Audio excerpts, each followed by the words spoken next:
अस्सलामुअलैकुम वरहमतुल्लाह। उम्मीद करती हूँ सब लोग खैरियत से होंगे। तो आज के इस लेक्चर में हम बात करेंगे ईआर डायग्राम की।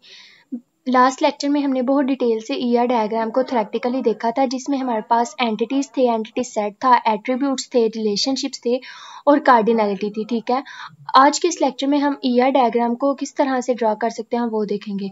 How to draw ER diagram in database system. ठीक है, तो बेसिकली हमारे पास एक स्टेटमेंट होती है जिसको एनालाइज करके हम अपनी ईआर डायग्राम को ड्रा कर सकते हैं। तो बहुत ही सिंपल से स्टेप्स होंगे जिनको हम फॉलो करेंगे और अपनी ईआर डायग्राम को ड्रा करेंगे। तो चलिए चलते हैं हम अपनी स्टेटमेंट की तरफ और आज का लेक्चर स्टार्ट करते हैं। तो हमारे पास स्टेटमेंट गिवन है जो कि है in a school a student may be assign to be one or more post like prefect, monitor और चेयरमैन। एक स्टूडेंट है, ठीक है, उसको एक से ज़्यादा पोस्ट असाइन की जाती हैं, ठीक है, जिसमें प्रीफेक्ट आ जाती है, मॉनिटर आ जाती है और चेयरमैन आ जाती है। फिर है a post must be assign to exactly one student. एक पोस्ट जो है एग्जैक्टली एक स्टूडेंट को असाइन की जाती है।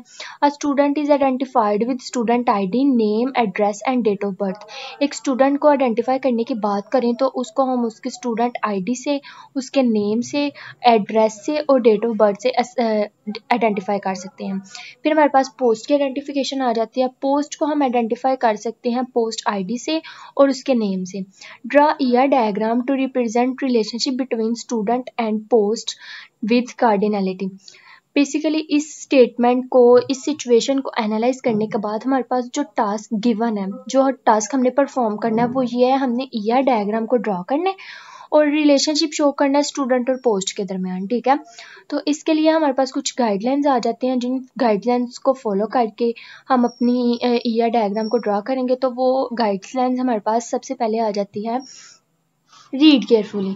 रीड केयरफुली में बेसिकली ये होता है कि हमारे पास जो स्टेटमेंट गिवन है वो जैसी भी है, जितनी भी छोटी है, लंबी है, जिस तरह की भी है, हमने उसको केयरफुली रीड करना है, उसको एनालाइज करने की कोशिश करनी है। एक बार में समझ नहीं आ रही, हमने उसको 2 से 3 दफ़ा रीड करना है, फिर उस पर उसकी इम्प्लीमेंटेशंस के मुताबिक काम करना है। ठीक है, उसके बाद हमारे पास कुछ नाउन्स आ जाती हैं पैराग्राफ में, जिनको हम एंटिटीज़ कहेंगे। ठीक है, हमारे पास जितनी भी नाउन्स होंगी वो हमारे पास एंटिटीज़ कहलाएंगी। फिर हमारे पास प्रॉपर्टीज़ आ जाती हैं जिनको हम एट्रीब्यूट्स कहते हैं।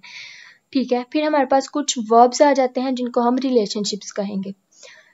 सबसे पहले हमने गाइडलाइंस में देखना है रीड केयरफुली। सबसे पहले अच्छे से उसको रीड करना है, फिर उसमें जो नाउन्स होंगी उनको देखना है, उनकी प्रॉपर्टीज़ को देखना है, उनके वर्ब्स को देखना है। ठीक है, इसके बाद हमारे पास इसकी सिलेक्शन की बात करें तो ईआर डायग्राम में सिलेक्शन में आ जाती है, ये स्टेटमेंट हमने पहले भी रीड किया। तो इसमें एक स्टूडेंट है, ठीक है, और पोस्ट, ये हमारे पास नाउन्स आ गई। उसके बाद student ID, name, address and date of birth, ये स्टूडेंट के एट्रीब्यूट्स आ गए। और पोस्ट के एट्रीब्यूट्स की बात करें तो पोस्ट आईडी एंड नेम, ये पोस्ट के जो है एट्रीब्यूट्स आ गए। और अगर इनके रिलेशनशिप्स की बात करें तो रिलेशनशिप्स में बेसिकली हमारे पास पोस्ट मस्ट बी असाइंड। ठीक है, A post must be assigned exactly one student। एक स्टूडेंट को exactly एक पोस्ट असाइन की गई है। तो जो असाइन का वर्ड इधर हमने यूज़ किया है ये हमारे पास वर्ब के तौर पे काम कर रहा है, मतलब ये वर्ब है हमारे पास जो कि पोस्ट और स्टूडेंट के दरमियान एक ताल्लुक बयान कर रही है। ठीक है, तो असाइन हमारे पास रिलेशनशिप आ गया। ठीक है, और अगर हम इनके अलग से सेपरेट से इनको डिस्कस करें या अलग से इनको नोट करें तो हमारे पास आ जाता है, सबसे पहले हमारे पास नाउन आ जाते हैं जिसमें स्टूडेंट और पोस्ट है। फिर हमारे पास कुछ एट्रीब्यूट्स और प्रॉपर्टीज़ जो हमने डिस्कस की हैं वो आ जाती हैं, जिसमें स्टूडेंट की स्टूडेंट आईडी हमने कहा है, name, address and date of birth कहा है, पोस्ट की पोस्ट आईडी और नेम आ जाएगी। उसके बाद हमारे पास वर्ब आएगा, वर्ब और रिलेशनशिप में हमारे पास असाइन आएगा। ठीक है, असाइन हमारे पास रिलेशनशिप के तौर पे आ जाएगा।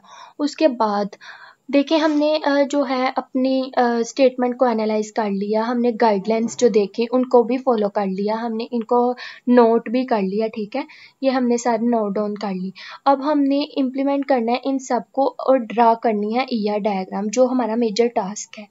ठीक है, तो हम अपनी ईआर डायग्राम की तरफ चलते हैं। ईआर डायग्राम में बेसिकली हमारे पास 2 एंटिटीज़ हैं, स्टूडेंट और पोस्ट। ठीक है, इनको हमने रेक्टेंगल में शो किया बिकॉज ये एंटिटीज़ हैं। हमने इनके सिंबल्स को बहुत अच्छे से, बहुत डिटेल से अपने लास्ट लेक्चर में जो है डिस्कस किया था। आप उधर से इनके सिंबल्स को देख सकते हैं, एनालाइज कर सकते हैं, ठीक है। तो हम स्टूडेंट और पोस्ट के लिए हमारे पास ये दो एंटिटीज़ हैं, इनके लिए हम रेक्टेंगल का सिंबल यूज़ करेंगे।